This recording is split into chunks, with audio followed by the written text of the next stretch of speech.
Hi hello friends, welcome to my YouTube channel. ಇವತ್ತಿನ ವಿಡಿಯೋದಲ್ಲಿ ನಾಟಿ ಸ್ಟೈಲ್ನಲ್ಲಿ ನಾನು ಯಾವ ರೀತಿ ಮಶ್ರೂಮ್ ಗ್ರೇವಿನ ಮಾಡ್ಕೊಳ್ಳೋದು ಅಂತ ತಿಳಿಸ್ಕೊಡ್ತಾ ಇದ್ದೀನಿ. ಈ ಗ್ರೇವಿ ರೆಸಿಪಿ ಅಂತೂ ಪೂರಿ, ಪರೋಟ, ಚಪಾತಿ ಹಾಗೂ ಗೀ ರೈಸ್ ಎಲ್ಲದಕ್ಕೂ ಮಾಡಿಸಿದಂತಹ ರೆಸಿಪಿ. ಒಂದು ಸಲ ಮಿಸ್ ಮಾಡದೆ ಈ ನಾಟಿ ಸ್ಟೈಲ್ನಲ್ಲಿ ಮಶ್ರೂಮ್ ಗ್ರೇವಿನ ಟ್ರೈ ಮಾಡಿ ನೋಡಿ. ಬನ್ನಿ ಯಾವ ರೀತಿ ಮಾಡ್ಕೊಳ್ಳೋದು ಅಂತ ನೋಡೋಣ. ಮಶ್ರೂಮ್ ಗ್ರೇವಿನ ಮಾಡ್ಕೊಳ್ಳೋದಕ್ಕೆ ನಾನಿಲ್ಲಿ ಮೊದಲು 1 ಪ್ಯಾಕ್ ಆಗುವಷ್ಟು ಅಂದರೆ 200 ಗ್ರಾಮ್ ಆಗುವಷ್ಟು ಮಶ್ರೂಮ್ನ ತಗೊಂಡಿದ್ದೀನಿ. ಇದನ್ನು ಈಗ ವಾಶ್ ಮಾಡ್ಕೊಳ್ಳೋಣ.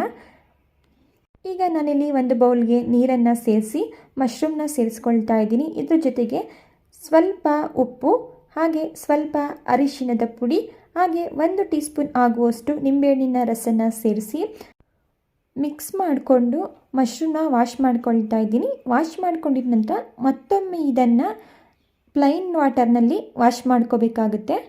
ಫೈನಲಿ ನಾನೀಗ 2 ಸಲ ಮಶ್ರೂಮ್ನ ವಾಶ್ ಮಾಡಿಕೊಂಡು ಈ ರೀತಿ ಸಣ್ಣದಾಗಿ ಮಧ್ಯಕ್ಕೆ ಕಟ್ ಮಾಡಿ ಇಟ್ಕೊಂಡಿದ್ದೀನಿ.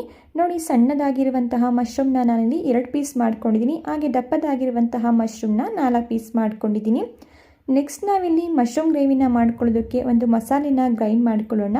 ಮಸಾಲೆನ ಗ್ರೈಂಡ್ ಮಾಡ್ಕೊಳ್ಳೋದಕ್ಕೆ ನಾನಿಲ್ಲಿ ಒಂದು ಮಿಕ್ಸರ್ ಜಾರ್ಗೆ 1 ಗೆಡ್ಡೆಯಷ್ಟು ಬೆಳ್ಳುಳ್ಳಿ, 1 ಇಂಚ್ ಆಗುವಷ್ಟು ಶುಂಠಿ, 1 ಇಂಚ್ ಆಗುವಷ್ಟು ದಾಲ್ಚಿನ್ನಿ, 3 ಲವಂಗ, 1 ಟೀ ಸ್ಪೂನ್ ಆಗುವಷ್ಟು ಸೋಂಪು, ಹಾಗೆ ನಾನಿಲ್ಲಿ 3 ಹಸಿಮೆಣಸಿನ್ಕಾಯಿನ ಸೇರಿಸ್ಕೊಳ್ತಾ ಇದ್ದೀನಿ.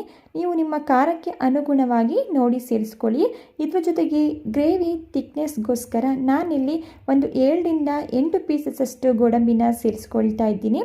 ಹಾಗೆ ಅರ್ಧ ಕಪ್ ಆಗುವಷ್ಟು ಹಸಿ ತೆಂಗಿನಕಾಯಿ ತುರಿ, ಇದ್ರ ಜೊತೆಗೆ 2 ಮೀಡಿಯಮ್ ಸೈಜ್ದು ಟೊಮೊಟೊ ಹಣ್ಣನ್ನು ಸಣ್ಣದಾಗಿ ಕಟ್ ಮಾಡಿ ಸೇರಿಸ್ಕೊಂಡು, ಹಾಗೆ 1 ಹಿಡಿಯಷ್ಟು ಕೊತ್ತಂಬರಿ ಸೊಪ್ಪನ್ನು ಸೇರಿಸಿ ಇದನ್ನು ರುಬ್ಬಲಿಕ್ಕೆ ಅವಶ್ಯಕತೆ ಇರೋಷ್ಟು ನೀರನ್ನು ಸೇರಿಸಿ ಎಷ್ಟು ನೈಸಾಗಿ ಇದನ್ನು ಗ್ರೈಂಡ್ ಮಾಡಲಿಕ್ಕೆ ಸಾಧ್ಯನೋ ಅಷ್ಟು ನೈಸಾಗಿ ಇದನ್ನು ಗ್ರೈಂಡ್ ಮಾಡ್ಕೊಳ್ತಾ ಇದ್ದೀನಿ. ನೋಡಿ, ನಾನಿಲ್ಲಿ ಈ ರೀತಿ ನೈಸಾಗಿ ಇದನ್ನು ಪೇಸ್ಟ್ ಮಾಡಿ ಇಟ್ಕೊಂಡಿದ್ದೀನಿ. ನೀವಿಲ್ಲಿ ನೋಡ್ತಾ ಇರ್ಬೋದು. ಇದೇ ರೀತಿ ನೀವು ಸಹ ಗ್ರೈಂಡ್ ಮಾಡ್ಕೋಬೇಕಾಗುತ್ತೆ. ಈಗ ಇದನ್ನು ಪಕ್ಕಕ್ಕೆ ಇಟ್ಕೊಂಡು ನೆಕ್ಸ್ಟ್ ನಾನಿಲ್ಲಿ ಗ್ಯಾಸ್ ಸ್ಟವ್ನ ಆನ್ ಮಾಡಿ ಒಂದು ಪ್ಯಾನ್ ಇಟ್ಕೊಂಡಿದ್ದೀನಿ. ಪ್ಯಾನ್ ಬಿಸಿಯಾಗಿದ್ದ ನಂತರ ಇದಕ್ಕೆ 2 ಟೇಬಲ್ ಸ್ಪೂನ್ ಆಗುವಷ್ಟು ಎಣ್ಣೆನ ಸೇರಿಸ್ಕೊಳ್ತಾ ಇದ್ದೀನಿ.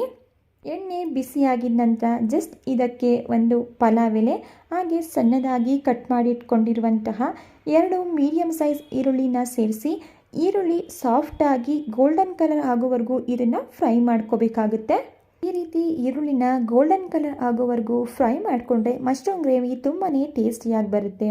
ಈಗ ನಾನಿಲ್ಲಿ ಈರುಳ್ಳಿನ ಗೋಲ್ಡನ್ ಕಲರ್ ಆಗೋವರೆಗೂ ಫ್ರೈ ಮಾಡಿಕೊಂಡು ನಂತರ ಇದಕ್ಕೆ ಗ್ರೈಂಡ್ ಮಾಡಿ ಇಟ್ಕೊಂಡಿರುವಂತಹ ಮಸಾಲ ಪೇಸ್ಟ್ನ ಸೇರಿಸ್ಕೊಳ್ತಾ ಇದ್ದೀನಿ. ಮಸಾಲ ಪೇಸ್ಟ್ನ ಸೇರಿಸ್ಕೊಂಡಿದ ನಂತರ ಈರುಳ್ಳಿ ಜೊತೆ ನಾವಿಲ್ಲಿ ಚೆನ್ನಾಗಿ ಒಂದು 2 ನಿಮಿಷಗಳ ಕಾಲ ಮಿಕ್ಸ್ ಮಾಡ್ಕೋಬೇಕಾಗುತ್ತೆ. ಜಾಸ್ತಿ ಫ್ರೈ ಮಾಡ್ಕೊಳ್ಳೋ ಅವಶ್ಯಕತೆ ಇಲ್ಲ. ಜಸ್ಟ್ ಮಿಕ್ಸ್ ಮಾಡ್ಕೊಳ್ತಾ ಒಂದು 2 ನಿಮಿಷ ಎಣ್ಣೆ ಬಿಡೋವರೆಗೂ ಇದನ್ನು ಫ್ರೈ ಮಾಡ್ಕೊಳ್ಳೋಣ. ಒಂದು ಪ್ಲೇಟನ್ನು ಮುಚ್ಚಿ ಮಧ್ಯದಲ್ಲಿ ತಿರುಗಿಸ್ಕೊಂಡು ಫ್ರೈ ಮಾಡ್ಕೊಳ್ಳೋಣ. ಈಗ ಮಸಾಲೆ ಕೂಡ ಬೆಂದು ಸೈಡಲ್ಲೆಲ್ಲ ಎಣ್ಣೆ ರಿಲೀಸ್ ಆಗ್ತಾ ಇದೆ. ನೀವಿಲ್ಲಿ ನೋಡ್ತಾ ಇರ್ಬೋದು. ಈ ಟೈಮಲ್ಲಿ ನಾವು ಕಟ್ ಮಾಡಿ ಇಟ್ಕೊಂಡಿರುವಂತಹ ಮಶ್ರೂಮ್ನ ಸೇರಿಸ್ಕೊಂಡು ಚೆನ್ನಾಗಿ ಗ್ರೇವಿ ಜೊತೆ ಹೊಂದ್ಕೊಳ್ಳೋ ರೀತಿ ಇದನ್ನು ಮಿಕ್ಸ್ ಮಾಡ್ಕೊಳ್ತಾ ಇದ್ದೀನಿ. ಇದ್ರ ಜೊತೆಗೆ ರುಚಿಗೆ ತಕ್ಕಷ್ಟು ಉಪ್ಪು, ಹಾಗೆ ಸ್ವಲ್ಪ ಅರಿಶಿಣದ ಪುಡಿನ ಸೇರಿಸಿ ಮಿಕ್ಸ್ ಮಾಡ್ಕೊಳ್ತಾ ಇದ್ದೀನಿ. ಇಲ್ಲಿ ನಾವು ಯಾವುದೇ ರೀತಿಯ ನೀರನ್ನು ಸೇರಿಸೋದು ಬೇಡ. ಒಂದು 3ರಿಂದ 4 ನಿಮಿಷಗಳ ಕಾಲ ಮಶ್ರೂಮ್ನ ಚೆನ್ನಾಗಿ ಫ್ರೈ ಮಾಡಿಕೊಂಡ್ರೆ ಮಶ್ರೂಮ್ನೇ ನೀರು ಬಿಟ್ಕೊಳ್ಳುತ್ತೆ. ನೀವಿಲ್ಲಿ ನೋಡ್ಬೋದು, ಮಶ್ರೂಮ್ ಕೂಡ ಈಗ ಚೆನ್ನಾಗಿ ಬೆಂದು ನೀರು ಬಿಟ್ಕೊಂಡಿದೆ. ಈ ಟೈಮಲ್ಲಿ ನಾನು 1 ಟೀ ಸ್ಪೂನ್ ಆಗುವಷ್ಟು ಧನಿಯಾ ಪೌಡರ್, ಹಾಗೆ ಅರ್ಧ ಟೀ ಸ್ಪೂನ್ ಆಗುವಷ್ಟು ಗರಂ ಮಸಾಲ, ಅರ್ಧ ಟೀ ಸ್ಪೂನ್ ಆಗುವಷ್ಟು ಚಿಲ್ಲಿ ಪೌಡರ್, ಹಾಗೆ ಗ್ರೇವಿ ಕನ್ಸಿಸ್ಟೆನ್ಸಿಗೆ ತಕ್ಕಂತೆ ನಾನಿಲ್ಲಿ ನೀರನ್ನು ಸೇರಿಸ್ಕೊಳ್ತಾ ಇದ್ದೀನಿ. ನೀರನ್ನು ಸೇರಿಸಿದ ನಂತರ ಒಮ್ಮೆ ಇದನ್ನು ನೀಟಾಗಿ ಮಿಕ್ಸ್ ಮಾಡ್ಕೊಳ್ಳೋಣ. ನೋಡಿ, ನಾನು ಈ ಕನ್ಸಿಸ್ಟೆನ್ಸಿಲಿ ನೀರನ್ನು ಸೇರಿಸ್ಕೊಂಡಿದ್ದೀನಿ. ಈ ಗ್ರೇವಿ ಇಷ್ಟು ತೆಳುವಾಗಿದೆ ಅಂತ ಅಂದ್ಕೋಬೇಡಿ. ಇದು ಬೆಂದು ತಣ್ಣಗಾಗಿದ್ದ ನಂತರ ಗಟ್ಟಿ ಆಗುತ್ತೆ. ಈಗ ಒಂದು ಲಿಡ್ಡನ್ನು ಕ್ಲೋಸ್ ಮಾಡಿ ಚೆನ್ನಾಗಿ ಇದು ಎಣ್ಣೆ ಬಿಟ್ಕೊಳ್ಳೋವರೆಗೂ 3ರಿಂದ 4 ನಿಮಿಷ ಇದನ್ನು ಲಿಡ್ಡನ್ನು ಕ್ಲೋಸ್ ಮಾಡಿ ಮಧ್ಯದಲ್ಲಿ ತಿರುಗಿಸ್ಕೊಂಡು ಇದನ್ನು ಬೇಯಿಸ್ಕೋಬೇಕಾಗುತ್ತೆ. ಈಗ ನೀವೇ ಇಲ್ಲಿ ನೋಡ್ತಾ ಇರ್ಬೋದು ಎಷ್ಟು ಸೂಪರಾಗಿ ಗ್ರೇವಿ ಬಂದು ಎಣ್ಣೆ ಎಲ್ಲ ರಿಲೀಸ್ ಆಗಿದೆ ಅಂತ ಹೇಳಿ. ಕೊನೆಯದಾಗಿ ಇದಕ್ಕೆ 1 ಟೀ ಸ್ಪೂನ್ ಆಗುವಷ್ಟು ಕಸೂರಿ ಮೆಂತ್ಯನ ಕೈಯಿಂದ ಕ್ರಷ್ ಮಾಡಿ ಸೇರಿಸಿ ಮಿಕ್ಸ್ ಮಾಡಿಕೊಂಡು ಗ್ಯಾಸ್ ಸ್ಟವ್ನ ಆಫ್ ಮಾಡಿಕೊಂಡ್ರೆ ನಾಟಿ ಸ್ಟೈಲ್ನಲ್ಲಿ ಮಶ್ರೂಮ್ ಗ್ರೇವಿ ರೆಡಿ ಆಯಿತು. ಖಂಡಿತ ಒಂದ್ಸಲ ಈ ವಿಧಾನದಲ್ಲಿ ನೀವು ಟ್ರೈ ಮಾಡಿ ನೋಡಿ. ತುಂಬಾ ರುಚಿಯಾಗಿರುತ್ತೆ. ಟೇಸ್ಟಲ್ಲಿ ಯಾವುದೇ ರೀತಿಯ ಕಾಂಪ್ರಮೈಸ್ ಇರೋದಿಲ್ಲ. ಓಕೆ ಫ್ರೆಂಡ್ಸ್, ನೋಡಿದ್ರಲ್ವಾ ಇವತ್ತಿನ ನಾಟಿ ಸ್ಟೈಲ್ ಮಶ್ರೂಮ್ ಗ್ರೇವಿ ರೆಸಿಪಿ ನಿಮಗೆ ಇಷ್ಟ ಆಗಿದೆ ಅಂತ ಭಾವಿಸ್ತಾ ಇದ್ದೀನಿ.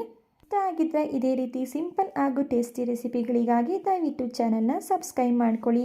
Thank you for watching.